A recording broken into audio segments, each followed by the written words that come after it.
हर हर महादेव। प्यारे भक्तों, महादेव जी कहते हैं, कैसे हो मेरे बच्चे।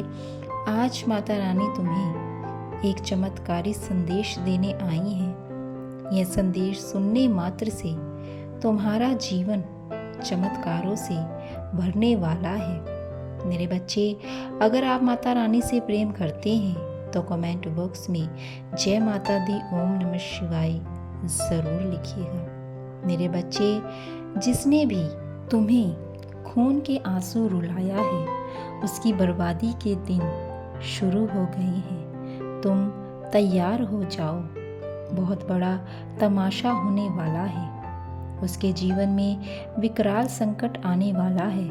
अब उसके जीवन में जिसने तुम्हें संकट में डाला, तुमने कभी किसी का बुरा नहीं किया है, हर किसी को प्रेम दिया और बदले में भी सबसे प्रेम पाना चाहा।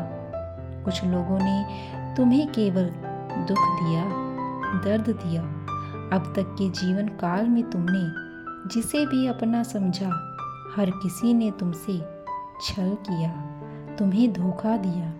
मेरे बच्चे, तुम्हारी ही भांति तुम्हारे परिवार के अन्य सदस्य भी अत्यंत भोले भाले हैं, जुबान के थोड़े तेज हैं, गलत बात सहन नहीं करते, पीठ पीछे वार करने के बजाय मुंह पर सत्य बोल देते हैं। कुछ लोगों को यह बात बहुत खटकती है, इसलिए वह लोग केवल तुम्हें ही नहीं, तुम्हारे परिवार को भी कष्ट पहुंचाना चाहते हैं, भरे समाज में बेइज्जत करना चाहते हैं। इसके लिए वे लोग किसी भी हद तक गिर सकते हैं।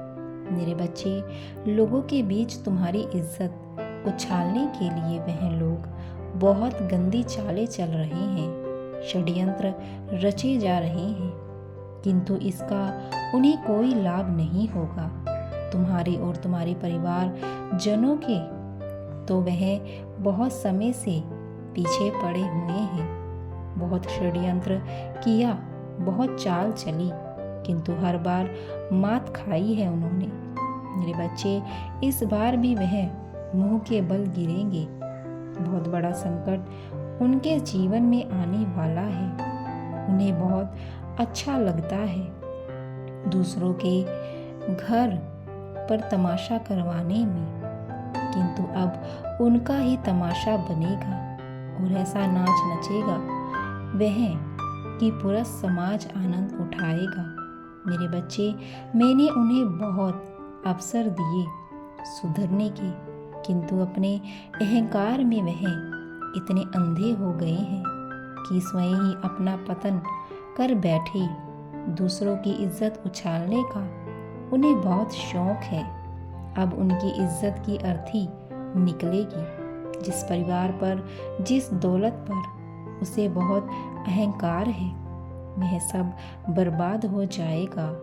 रूप, ज्ञान, गुण सबका नाश होगा। यहाँ तक कि जिसके बल पर वह बहुत उछलता है, अब वह भी हंसेंगे उस पर। उसे अब अपनी गलती का एहसास होगा, परंतु उसे क्षमा नहीं मिलेगी। अपना कर्म उसे भोगना ही होगा। मेरे बच्चे, आने वाले कुछ ही सप्ताह में तुम उसे रोते हुए देखोगे। तिनका तिनका सब बिखर जाएगा। उसके रिश्ते, उसके मित्र सब उसे धोखा देंगे। जिस शक्ति पर उसे बहुत अभिमान है, जिसके बल पर वह सारे पाप करता है, अब वही शक्ति उसका सर्वनाश करेगी। मेरे बच्चे, तुम कभी मत सोचना कि तुम्हारी माता तुम्हारे साथ हो रहे अन्याय को नज़रअंदाज कर रही है।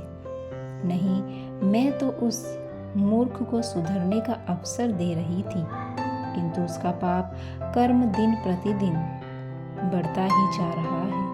अब उसे कोई अवसर नहीं मिलेगा। अब उसे उसके गुनाहों की सज़ा मिलेगी। मेरे बच्चे, उसने तुम्हें अकारण ही परेशान किया है।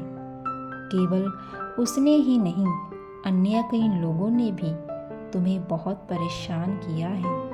अब उन्हें उनके कर्मों की सजा देने का समय आ गया है। अब तुम कुछ ही सप्ताह में देखोगे उन्हें बर्बाद होते, उनका तमाशा बनते। उन्हें एहसास होने लगेगा कि उन्होंने जो कुछ किसी के साथ किया है वह सब लौटकर उन्हीं पर हो रहा है। मेरे बच्चे, ऐसे लोगों को क्षमा कभी नहीं करना चाहिए, क्योंकि ऐसे लोग कभी भी सुधर नहीं सकते। इन्हें इनके कर्मों का सजा अब भुगतनी होगी। मेरे बच्चे, वह चाहे जितनी भी कोशिश कर ले, किंतु तुम्हारा कुछ भी बिगाड़ नहीं पाएंगे, क्योंकि मेरा आशीर्वाद तुम्हारे साथ है। मैंने तुम्हें जो दिव्य शक्तियाँ दी हैं वह तुम्हारे साथ है, और तुमने जो परिश्रम अपने जीवन में किया है, जो कर्म तुमने किए हैं, उसी का तुम्हें फल मिल रहा है। मेरे बच्चे, अब चिंता किस बात की है? बस तुम देखो कि किस तरह से अब वह सभी कैसे तड़पेंगे और उनकी हार होगी। मेरे बच्चे, मेरा आशीर्वाद सदैव तुम्हारे साथ है। खुश रहो, कल्याण हो। हर हर महादेव।